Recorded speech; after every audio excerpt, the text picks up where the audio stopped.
I think it's very important to have organizations like Oxfam Canada bring trade union groups and other groups together to go to countries like Chile and to see the reality that exists there.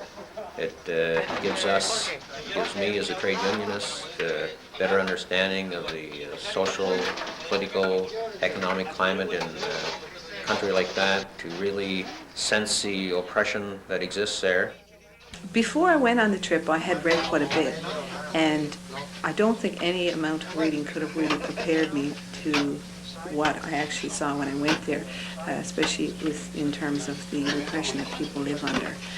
The obvious presence of the military and police was just really overwhelming for me.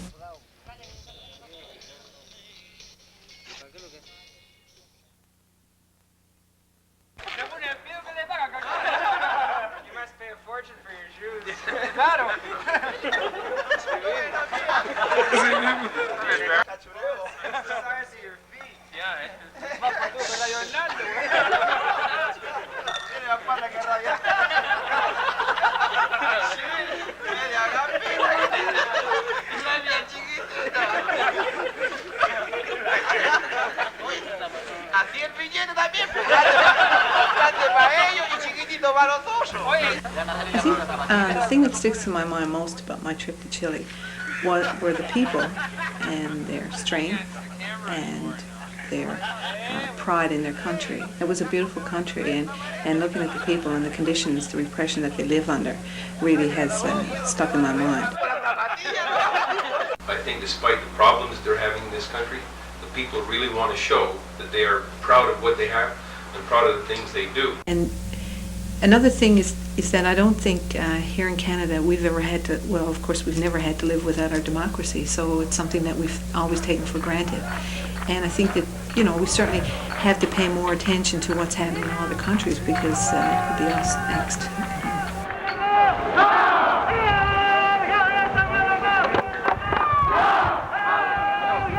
I found that very striking, that it could happen in Chile, because I didn't understand that they had a long history of democracy in Chile, much like Canada.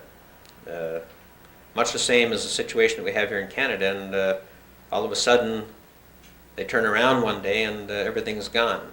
Acerca de si consideran que ellos representan o no una gran agresión a la soberanía nacional y a la democracia.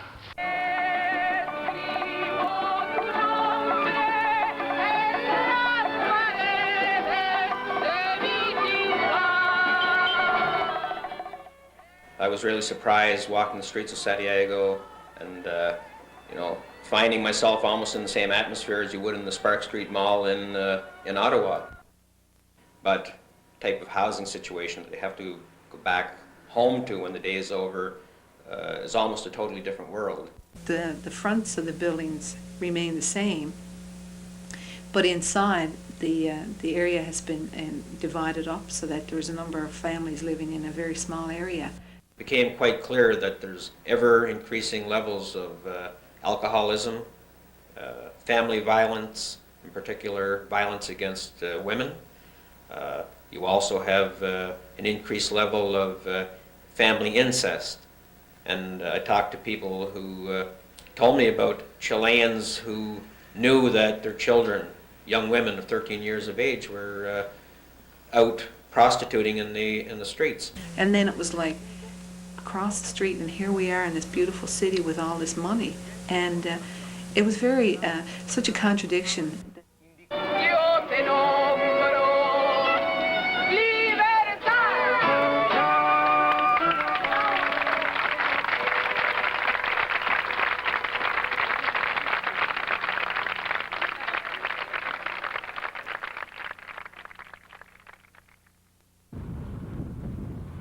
I think the garbage dump was a striking example of the lack of respect and concern that the Chilean government has for its people.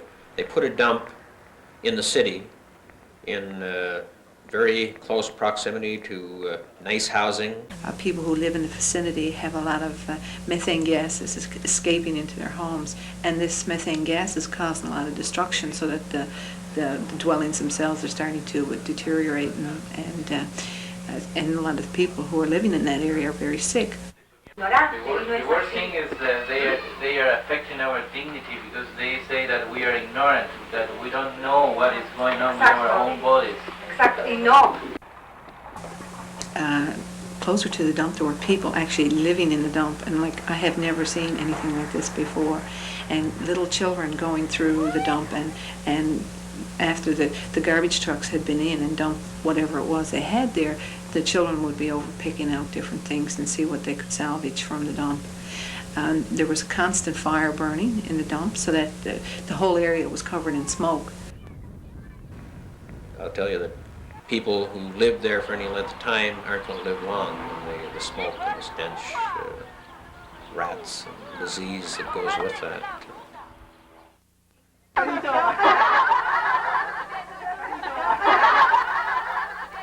Prior to the coup in 1973, health care was available to everybody, and it was a very well-run state service.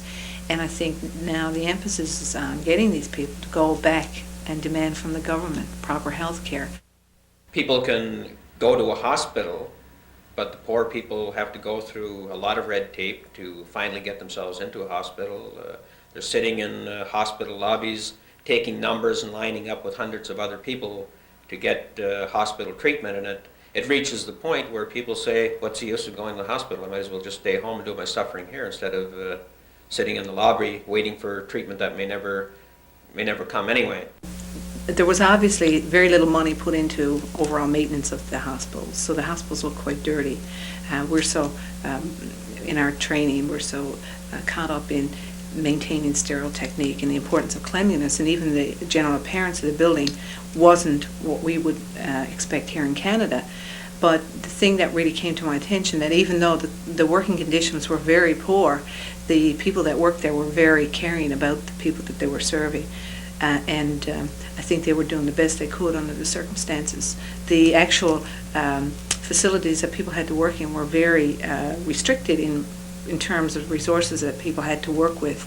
We spoke with a cardiologist who had very little equipment, and if he sent anybody for any sort of tests, they may get it done in a month, for example, an X-ray, and even if they did, if these tests showed up any results that required surgery, the person may never be able to have surgery because the facilities just weren't there to provide that. Pero posteriormente vamos a hacer una visita general. On the other side of that, we visited hospitals in the richer areas, the Las Condes area, and it really wrecks your head to go from one extreme to the other, because this hospital was so elaborate. It had the finest of equipment, some equipment that you wouldn't even find in a lot of Canadian hospitals. Well, 20% of the population in Chile are considered to be very wealthy, and the military falls into that category.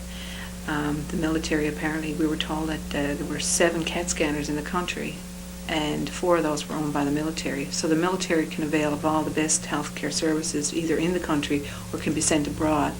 And they have anything that they want, they can have.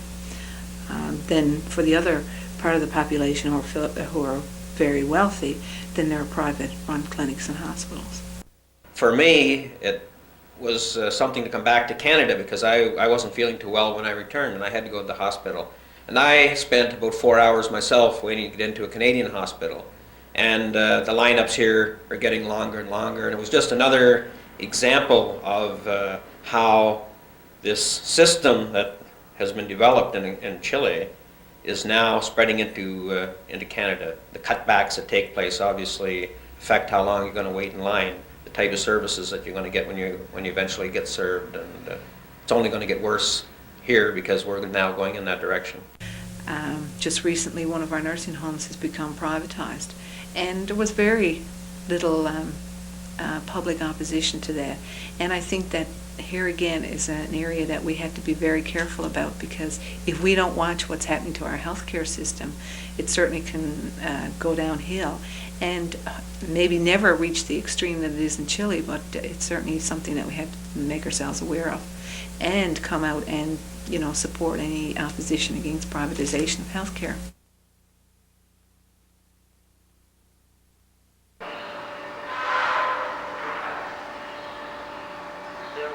The conditions are absolutely deplorable. We've seen factories, and one in particular, a foundry, that probably I haven't seen in our country in the last 35 years.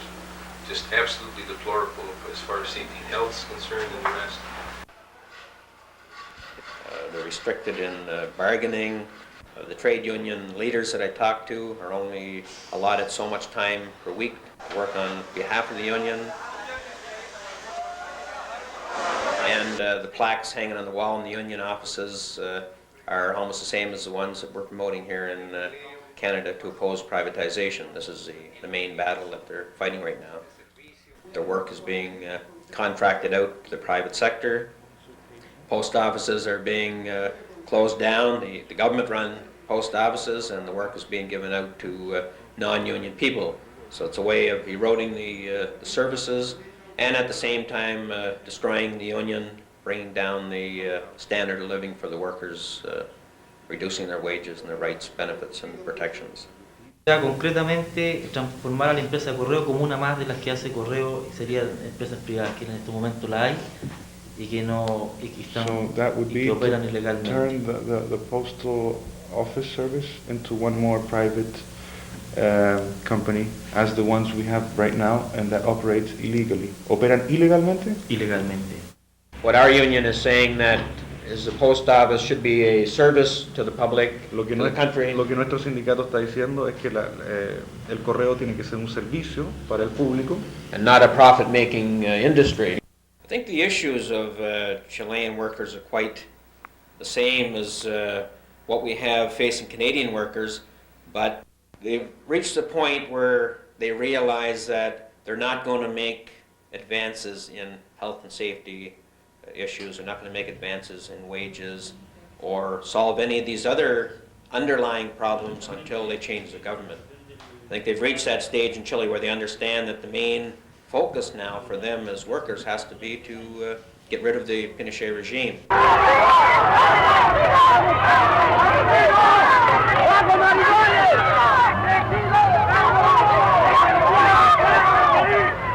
You have to be very determined to stay in these jobs. You have to be very committed. It's not a case of being like a trade unionist in Canada where possibly the worst thing that happens to you is that you might be fired for fighting your employer or put in jail. You may be shot in Chile. Yo tenía una oficina I had an office donde ofrecía asesoría where I gave assessment a sindicatos to unions, y debí cerrarla. and I had to close it. Detuvieron a uno de mis ayudantes, One of my aides was detained. torturado durante 12 días He was tortured for 12 days, y después amaneció en Río de Janeiro, Brasil, and next thing we heard of him, he woke up in Rio, Brazil, a las 5 de la mañana at 5 a.m. con su tarjeta de identidad with his national identity card y ni un centavo en el and bolsillo. not a cent in his pockets. It was thrown out of the country. I think first when I went to Chile and we met certain groups of people, I kind of thought, well, maybe these are the only people that are experiencing this repression. And it was only as the days went on that I realized that this is happening everywhere. You know, it could be somebody that we spoke to in the street, or it could have been the president of the Nurses College or the president of the Physicians College. Everybody felt the same thing. And almost all of those people, as I said before, are people that had been arrested at one time or another and had been tortured.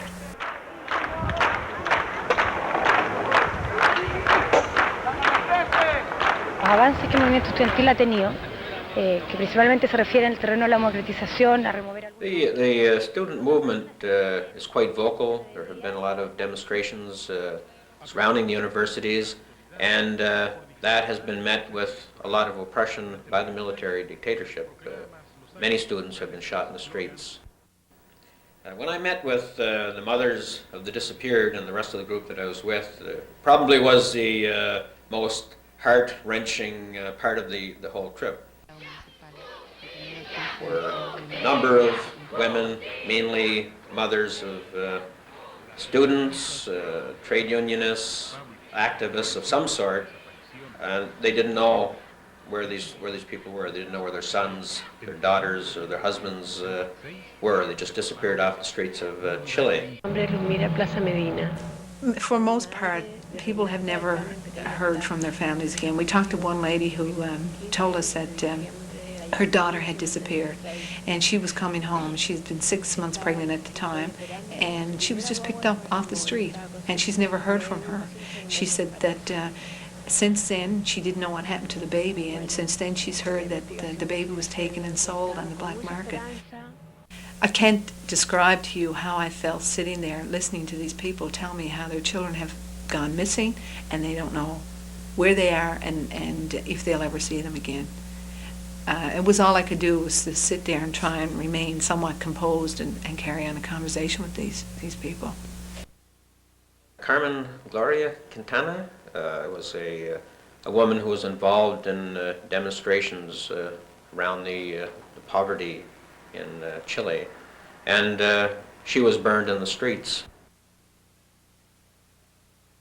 She's an example of what can happen to any Chilean who decides that they're going to fight back against the Pinochet regime, whether you're a student, a trade unionist, or any other part of any other organization.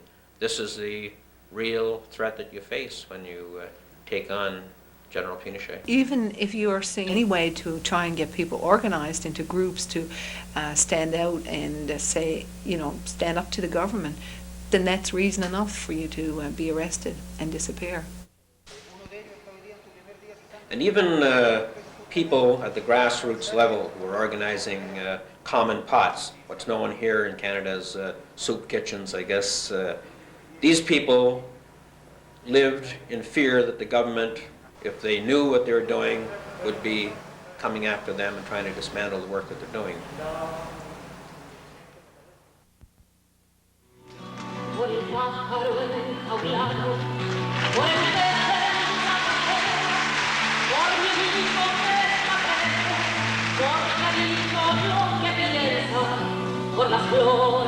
I found the women's organizations in Chile probably to be the strongest in terms of unity. They seem to set aside their political differences that a lot of the other organizations haven't been able to do. And they've banded together, and they're probably leading the fight now against the regime. Most of the time, Gail and I have just been the only two women. La mayoría de los tiempos han sido las solas mujeres en las reuniones. And with all of the men we've met, every last group of them has said, well, we have to admit that the most organized of all the people in Chile are the women. Y en todos esos grupos que hemos encontrado, los hombres nos han dicho siempre que las mujeres son las más organizadas en Chile. When we were in Santiago at the beginning of our trip, we had an opportunity to attend a forum that was put on by the various women's organizations. And it was quite educational. There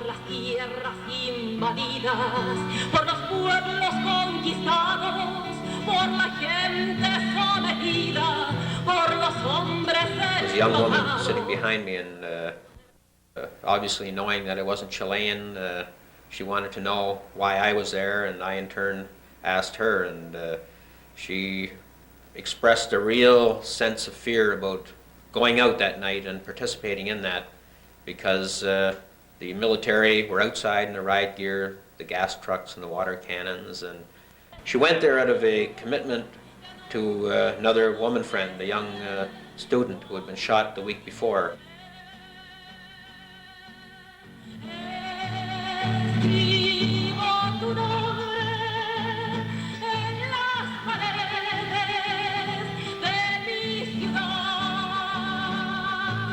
It was just really good to see such a wide group of people and people from various political parties, and even though they had different ideologies about their political beliefs, they were able to come together and to be united and voice their opinions about the dictatorship that they were living in there.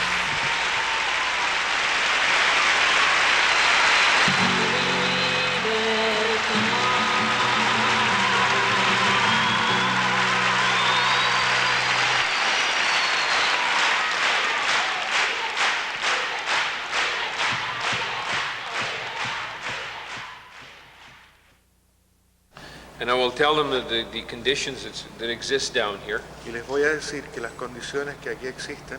And it's up to us to try to convince not only the workers in our country, Me corresponde a mí y a nuestra delegación convencer a nuestros compañeros trabajadores y también a nuestro país, al pueblo canadiense, but also our government, y además a nuestro gobierno, that something has to be done for the conditions down here. de que hay que hacer algo para mejorar las condiciones que se viven en este país. And I will do my very best to try to, in my own small way, to try to do that. Yo desde lo que esté en mis manos voy a tratar de hacer eso. Creo que el gesto que han hecho ellos al venir a hablar con nosotros, I believe that by coming here to speak with us, nos compromete a todos you commit us all en un compromiso que va mucho más allá in a commitment that goes much further, much beyond, de los problemas inmediatos y sus soluciones. much beyond the immediate problems and their solutions.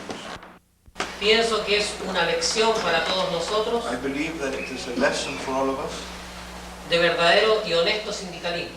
of true and honest unionism. Esa lección creo que la recogeremos todos.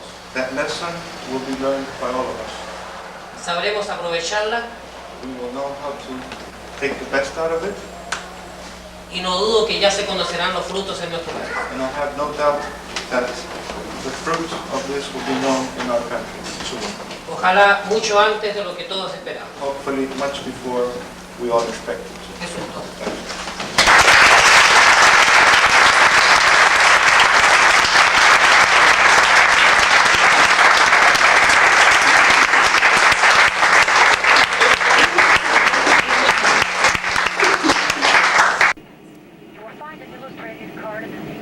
Thank you.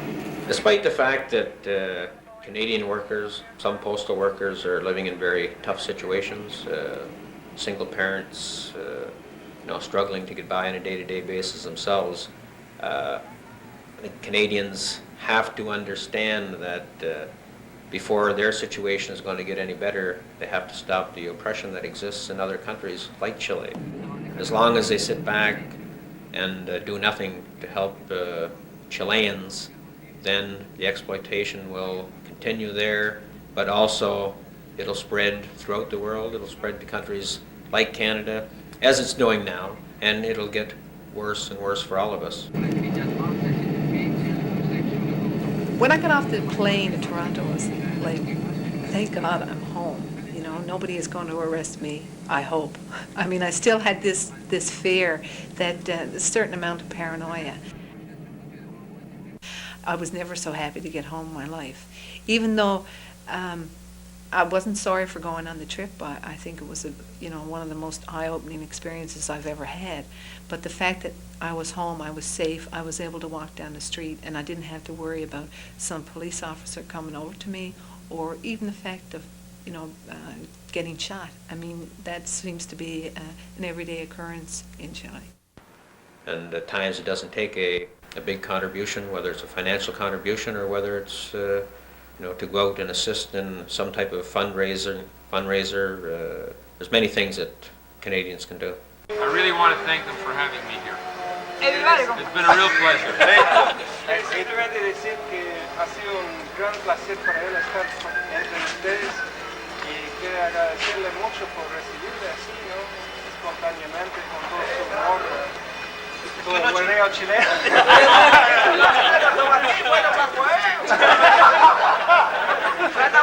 Pero güey, amor. Chao, amigo. Chao. Nos vemos. En la máquina. Corre para adelante, para adelante. Chao. Chao. Chao. Chao.